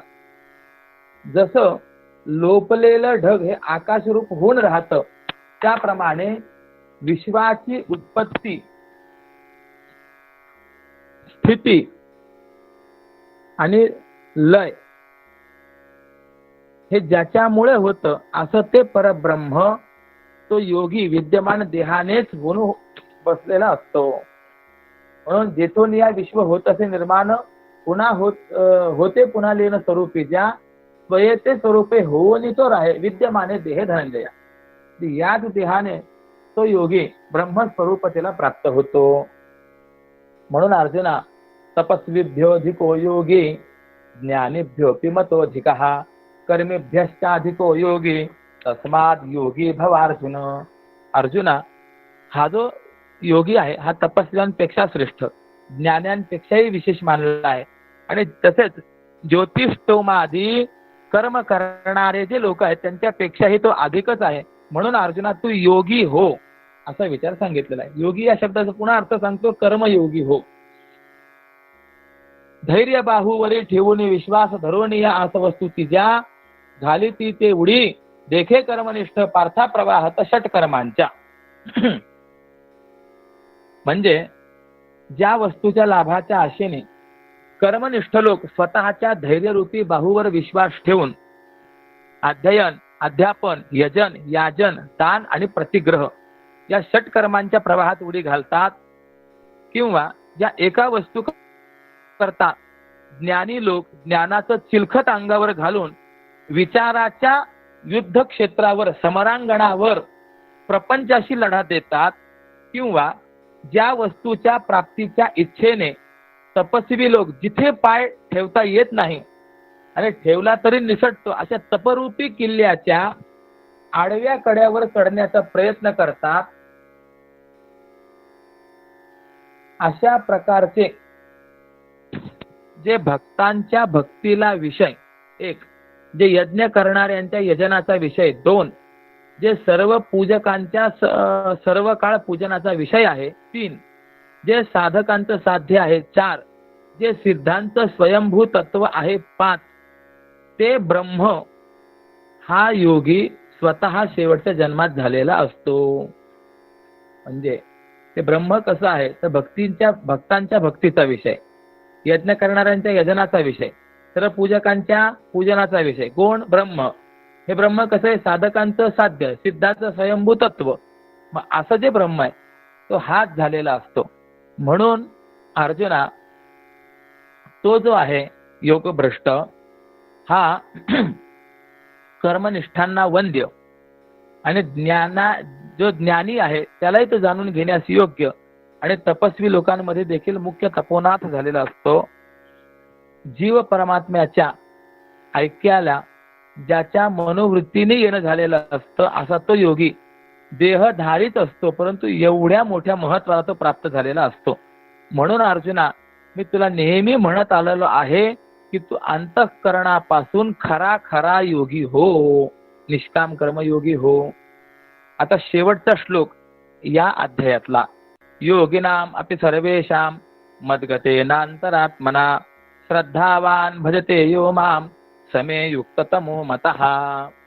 की अर्जुना, माझ्या ठिकाणी संबद्ध झालेल्या चित्ताने श्रद्धायुक्त होऊन जो माझं भजन करतो तो सर्व योग्यांमध्ये देखील युक्ततम योगी आहे असं माझं मत आहे. आता या वरती माऊली फार सुंदर व्याख्यान करतात. किंबहुना म्हणजे तू योगी हो असं तर भगवंताने सांगितलंच आहे, परंतु आता मात्र सांगतात की असे जे योगी आहे ना त्या सर्व योग्यांमध्ये, योगांपेक्षाही तो माझं भजन करणारा आहे, तो या योग्यांचाही योगी आहे, योग्यांचाही श्रेष्ठ आहे असं माना. म्हणून आगा योगी जो म्हणिजे तो देवाचा देव जाणिजे आणि सुख सर्वस्व माझे चैतन्य तो. म्हणजे अरे योगी ज्याला म्हणतात तो देवांचाही देव आहे आणि तो माझं सुख सर्वस्व किंबहुना माझं चैतन्य आहे असं जाण. ज्या योग्याला भक्ती करणारा भक्ती, भक्तीचा विषय आणि जी भक्ती साधन हे सर्व अभेद अनुभवाने अखंड मीच झालो आहे. म्हणजे भक्ती करणारा एक, भक्ती दोन आणि भक्तीचे साधन तीन, हे सर्व मीच झालेलो आहे. अर्जुना, अशा मग त्या योग भ्रष्टाच्या आणि माझ्या प्रेमाचं स्वरूप हे शब्दाने सांगता येत नाही. कारण ते प्रेमाचं स्वरूप अगदी खरं, निर्दोष, अकृत्रिम आणि प्रत्युपकाराची अपेक्षा न करणार आणि निरुपचार असतं. माझ्याशी व त्याच्याशी एकरूप झालेल्या त्या प्रेमाला जर योग्य अशी उपमा पाहिजेच असेल तर मी त्याचा देह आणि तो माझा आत्मा, किंवा तो माझा देह व मी त्याचा आत्मा हीच उपमा योग्य आहे. वस्तुस्थितीने मी देह तो आत्मा हे रूपक आहे, पण रूपकातही अभेदाने उपमानोपमेय भाव असतोच. म्हणजे हा रूपक अलंकार आहे की नाही. तो देह मी त्याचा देह आणि तो माझा आत्मा, तो माझा देह मी त्याचा आत्मा, हा काय, हा रूपक अलंकार आहे.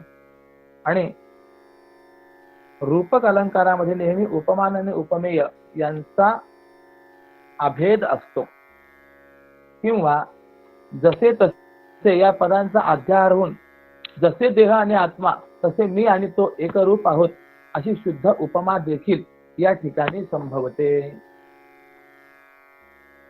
तया ऐक्य प्रेमा साजेल उपमा देह मी तो आत्मा हीच एक.